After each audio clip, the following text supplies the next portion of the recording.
Pada suatu hari, Nyai Bagenit sedang bersantai di halaman rumahnya sambil menghitung kekayaan uang dan emasnya. Kemudian datanglah seorang kakek tua yang berjalan dengan sebuah tongkat. Kakek tersebut merupakan seorang pengembara yang meminta sedikit air minum kepada Nyai Bagenit. Namun, Nyai Bagenit menolak dan justru memaki kakeknya tersebut dengan kasar dan lantas mengusirnya. Setelah itu, kakek tersebut mencabut tongkat yang ditancapkannya yang kemudian memancarkan air yang sangat deras. Air yang memancar tersebut menyebabkan banjir pada desa yang ditempati Nyai Bagenit. Para penduduk desa pun berlarian untuk menyelamatkan diri. Oi, subscribe woi.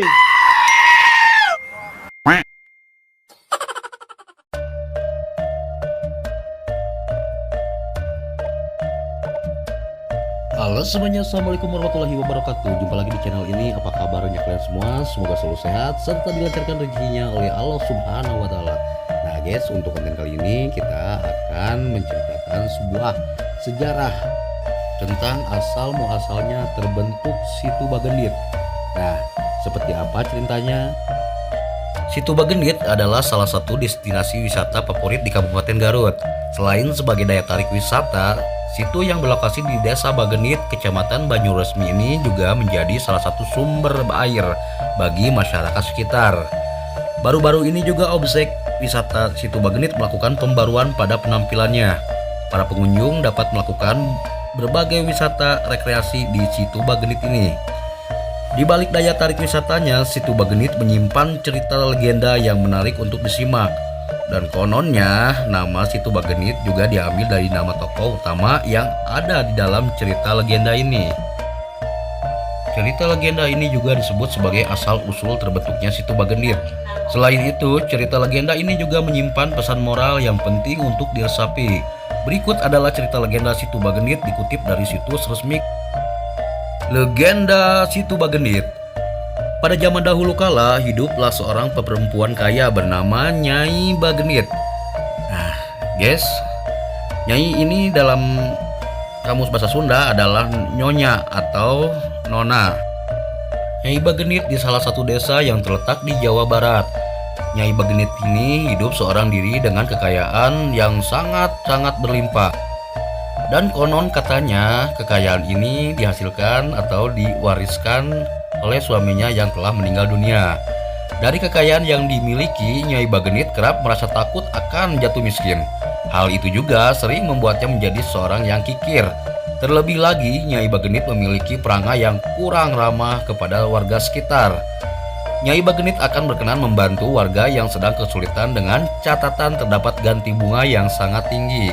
Kemudian, apabila warga telat membayar utang tersebut, maka akan mendapat diperlakukan kasar oleh orang suruhan Nyai Bagenit.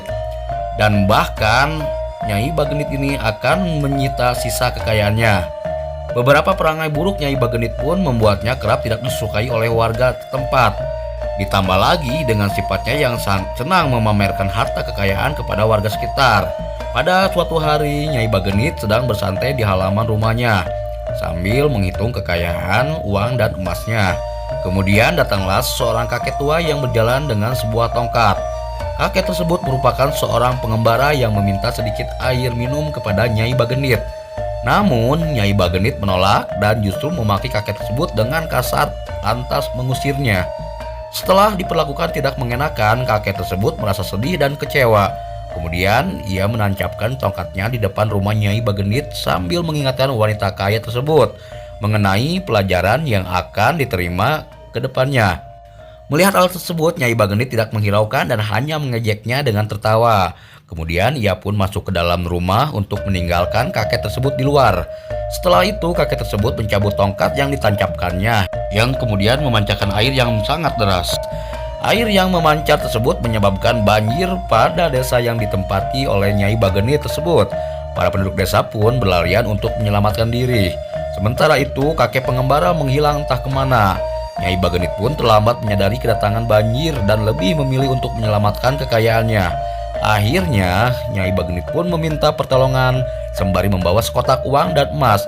Dan naasnya lagi, tidak ada orang yang mendengar Nyai Bagenit karena warga sudah menyelamatkan diri terlebih dahulu.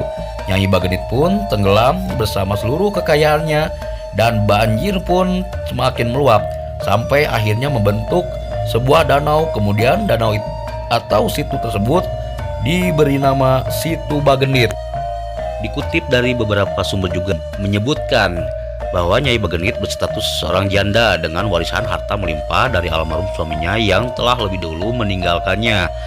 Sayang sekali Nyai Bagenit dan suaminya tidak dikarunia anak sehingga ia pun hidup sebatang kara. Pesan moral dongeng Situ Bagenit. Dari cerita tersebut bisa diambil amanat dongeng Situ Bagenit adalah tentang sikap dalam mengelola harta. Sifat pelit, tamak, serta sombong terhadap harta yang dimiliki bukanlah sikap yang baik. Sifat-sifat tersebut justru bisa merugikan atau bahkan membawa musibah bagi seseorang di kemudian hari. Dan dari salah satu sumber juga menyatakan bahwa kakek yang menancapkan tongkat itu adalah seorang malaikat yang menyamar sebagai kakek-kakek yang tua, renta, dan miskin. Wallahu a'lam bishawab. Hanya Allah saja yang tahu ya guys ya. Nah, jadi begitulah asal muasal terbentuknya atau terciptanya Situ Bagenit. Nah guys, jadi kapan nih ceritanya kalian mau berkunjung ke Situ Bagenit, Garut, Jawa Barat ini guys? Terima kasih buat kalian yang sudah setia menonton video ini dari awal sampai akhir. Jangan lupa juga like, komen, share, dan subscribe channel ini. Akhir kata saya ucapkan wabillahi taufik wal hidayah. Wassalamualaikum warahmatullahi wabarakatuh. Ciao.